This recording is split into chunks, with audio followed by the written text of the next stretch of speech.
Did you get my face profile, or would you prefer? There we go. Very nice. Increasingly, we are looking to safeguarding the branch of the tree that we're sitting on. We're beginning to learn that they can't keep on poisoning the atmosphere and get away with it.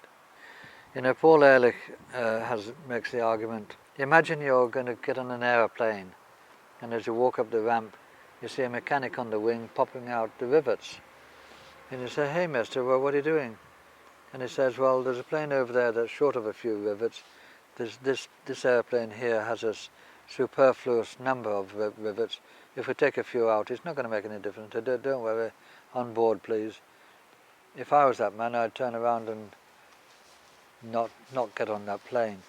We do not know which plants out there are the vital rivets, but what we do know, without any shadow of doubt, is that there are a lot of plants that are like rivets, and we simply cannot do without them. So some economists and business people say, well, but the answer to all these problems is the marketplace.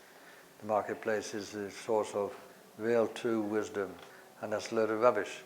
The marketplace does all kinds of stupid things, like you say, the United Kingdom exports 1,500 tons of potatoes to Germany each year, and guess what? Germany exports exactly the same amount to Britain each year. It'd be much cheaper just to exchange recipes. Environmentalists are really quite good at setting up new parks. New park here, new park there, fine, grand, let's do it. But they are not so good. In fact, they're almost useless at saying to themselves, why do we need a new park there in the first place? Who's causing this damage? Why? Where are they getting their money? Do they get the money from subsidies? What's that?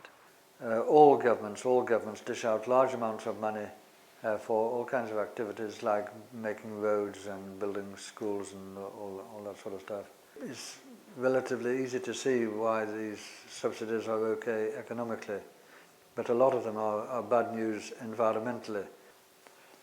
This is an example of subsidized logging. That logging, clear-cut logging, would not have been commercially viable if the loggers had to pay the full whack of cutting the trees down and getting them out.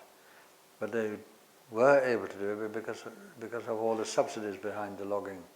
This is not sustainable economically, not sustainable environmentally. Well, where do these subsidies come from? Whose money is it that funds these subsidies?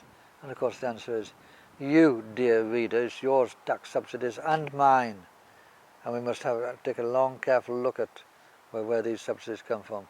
There have been some successes in getting rid of subsidies. For instance, sheep farming in New Zealand was wrecking the environment until about 10 years ago, when a really gutsy Prime Minister said, we'll get rid of these subsidies within 1 year. And he managed that. I got into this environment game by reading the books by Paul Ehrlich of Stanford University in California, and Peter Raven and Ed Wilson. These were the giants of the scene. And the question now is, who is going to step into their shoes when they are no longer with us? Thank you, Norman, for spending an hour with us.